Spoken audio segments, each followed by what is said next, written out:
బట్టి విక్రమార్క తన ఉనికి కోల్పోతుందని, తన బలం తగ్గిపోతుందని, ఇక వచ్చే ఎన్నికల్లో తాను గెలిచే అవకాశమే ఉండనటువంటి స్థితి ఏర్పడుతుందని సిపిఎం నాయకుల మీద, కార్యకర్తల మీద అక్రమంగా కేసులు పెట్టి జైళ్లకు పంపిస్తున్నాడు.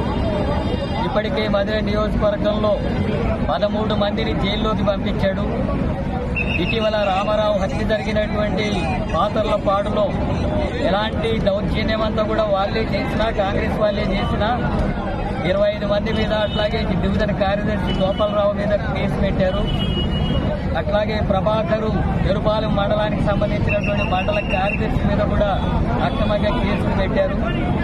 అట్లాగే ఆలపాడు, ముదుమూరు, తర్వాత వివిధ గ్రామాలకు సంబంధించినటువంటి నాయకుల మీద, కార్యకర్తల మీద, సిపిఎం నాయకులకి తలలు పగిలిన, కాళ్ళు చేతులు విరిగిన, గాయాల పాలైనా సరే వాళ్ళ మీదనే హత్యాయత్నం కేసులు, అక్రమంగా అట్రాసిటీ కేసులు పెట్టి జైల్లోకి పంపిస్తున్నాడు.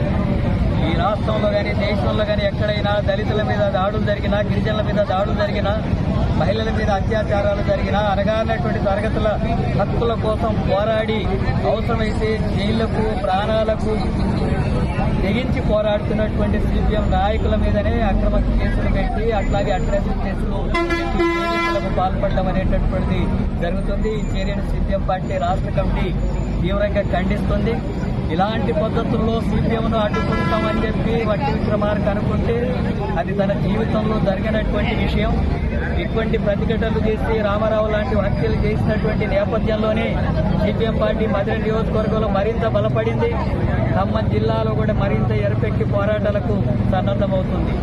ఇప్పుడు ఈ కేసులు పెట్టి జైళ్లకు పంపించే కార్యక్రమం జరిగితే మేము ఈ సందర్భంగా హెచ్చరిక చేస్తున్నాం. బట్టి విక్రమార్కకు ఇప్పటికైనా నీ అరాచకాలు మానవులు